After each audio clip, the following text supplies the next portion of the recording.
Today, I'm gonna make some eyeball punch, which are homemade gummy eyeballs in a actually delicious blood, but not really blood, punch.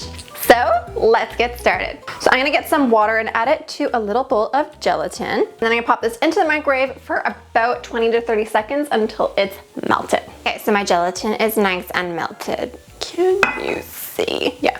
And now I'm going to measure out some 7-Up or any kind of like clear soda. These little like mini cans are really good to just like keep in the back of your cupboard for when like you need it for a recipe. So I need 3/4 of a cup. So let me just measure it. I'm gonna pour it into my little pot. Satisfying sound. And then I'm gonna get that gelatin and pour it in.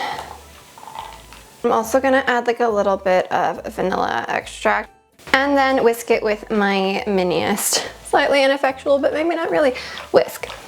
And it's time to go to the stove.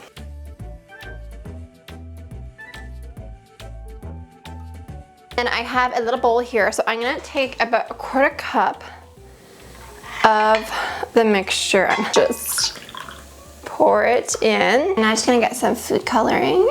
Maybe I added too much, but. Now I have a sphere mold that is roughly the size of eyeballs. And there's like little holes in the top. This is important. Just take a couple drops, drop them into the center of each little crevice. So now I'm gonna let these set at room temperature, not cold temperature. So now I'm gonna take the rest of the gelatin and I'm gonna divide it into 4 bowls, however many colors of eyes that you want.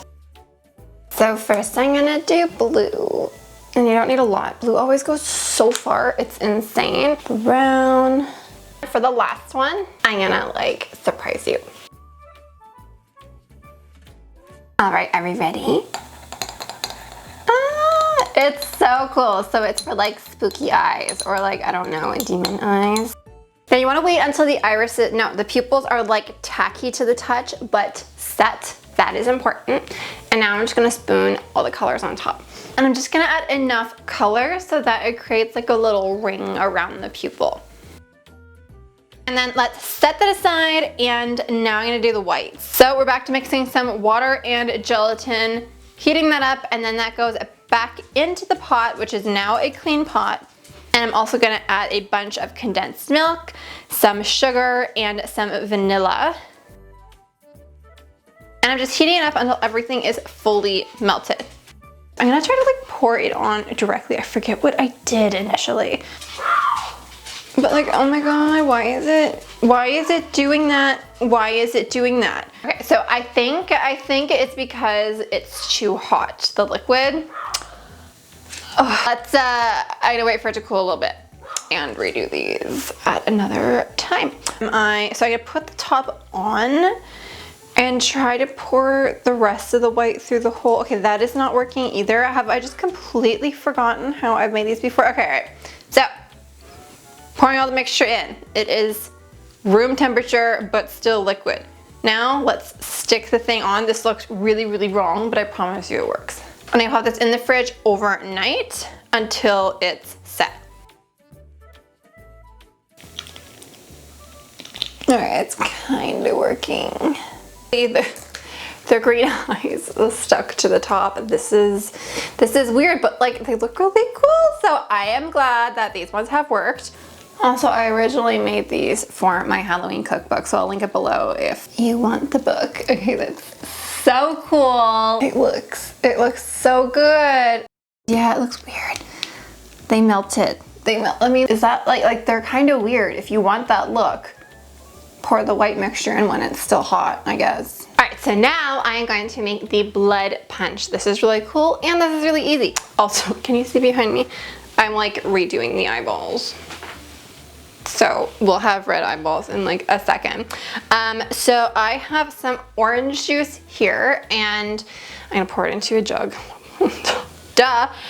It's so, oh my God, it's so pulpy because I realized I was out of orange juice because when I first planned on making this recipe, I had orange juice in my fridge and then I drank it all. So I did find fresh oranges, so I juiced them. I am not naturally that bougie. but that's why it's extra pulpy. But like, it kind of works for blood, right? To have like that texture, it makes it creepier. And then into that, I'm gonna add some lemonade. If you want to make it alcoholic, you could use tequila instead of lemonade. How are we gonna make it red? We are not using food coloring. I mean, maybe we are, but not directly anyway. I have some grenadine. And if you want the Tide recipe for this, this is actually the same base that I used in my blood bag drinks. So also very Halloween, and they're really cool. And if you wanna make those, order the bags off of Amazon soon because Halloween is coming. Look at that. So it's like pulpy. It's kind of, it's kind of pink. I'm gonna use the crimson from Wilton. The crimson is what will give you the color of blood, not their regular red food coloring. All right, let's unmold the better done red ones. Oh! They look really cool.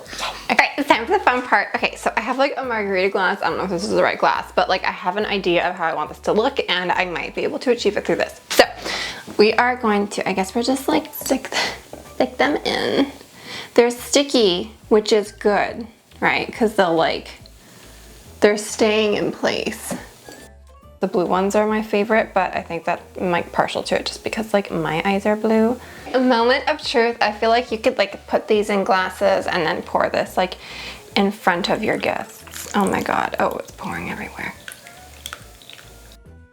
Let's taste it, I'm excited. It's basically a tequila sunrise without the alcohol, so it's just like nice and mellow and fruity. Blue one. It's just like a very sweet, milky gummy, like the milky from the condensed milk. Maybe don't talk as you eat it. Anyways, the recipe for the blood, the liquid, is here. And do you know who also likes gummies? Paddington!